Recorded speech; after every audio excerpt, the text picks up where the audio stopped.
Today in front of me I've got myself a Gigabyte Radeon 4850 512 meg model. Now this particular one here, is out of a machine that I was scrapping, but it reminded me of one of my first decent PC builds using my own money. Now I just started working at a small computer shop and saved up my money to make myself a little media computer. It was in the case about the size of a VCR. Didn't have a ROM drive in it, but it was able to fit, I can't remember what motherboard exactly I had in there, but it was a micro ATX board, and I jammed in a AMD 4200 Plus. Now this particular one ran at 2.2 gigahertz and was a dual core, this was back when the original AMDs were quite bad for overclocking.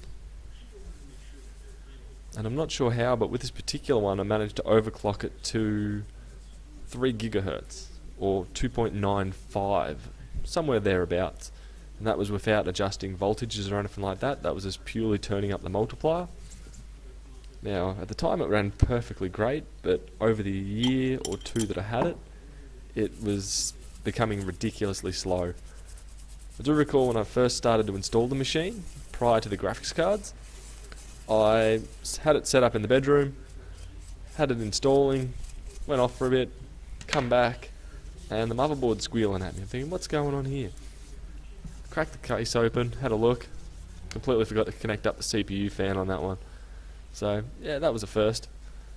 But I was quite surprised that Windows 7 at the time, possibly even Vista now that I think about it, was about 2/3 through installing before the actual CPU started to overheat, which, being that they already ran hot, I thought I'd done a pretty darn good job. But anyway, at the time I had saved up my money, and I thought, yes, SLI and Crossfire are the way to go. Saved up my money, bought 2 of these Gigabyte 4850s, got one, and then around about, I think it would have been probably 3 months later, purchased another, put them in, and I noticed maybe at stock speeds, with the stock CPU speed at 2.2 gigahertz, it was maybe 10% better, if that. At the time I was playing Counter-Strike Source and Modern Warfare 1. Modern Warfare 1 ended up getting a nice, or a bit more of a boost, up to about 30% compared to Counter-Strike. And then I thought I'd start tweaking, end up turning the CPU up to 3 gigahertz, and that netted about a 60% or 50 to 60% increase on Modern Warfare 1, and Counter-Strike went up maybe another, I think at the time maybe another 20 to 30%, which after that experience completely killed my enthusiasm for Crossfire and SLI, that was for sure.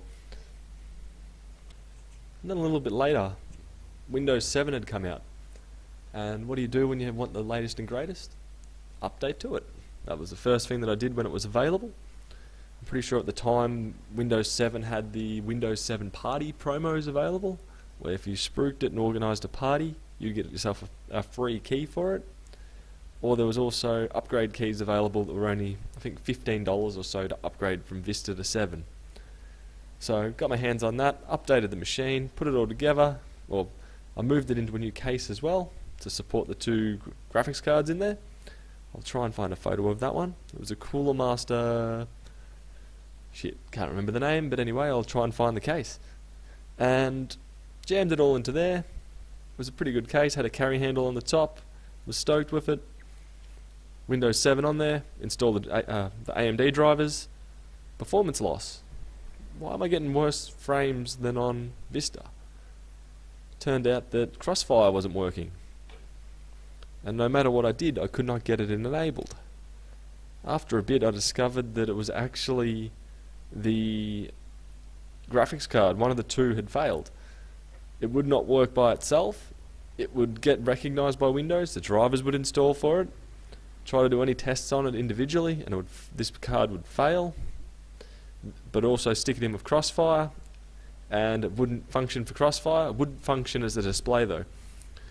So that turned I can't remember at the time, I think it was between $300 to $400 for the graphics card, I think closer to 300 Australian.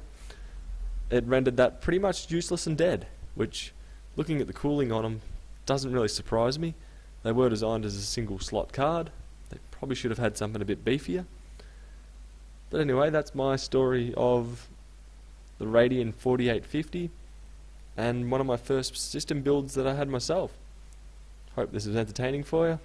Hopefully to hear your thoughts on the similar graphics card and processors. Catch you later.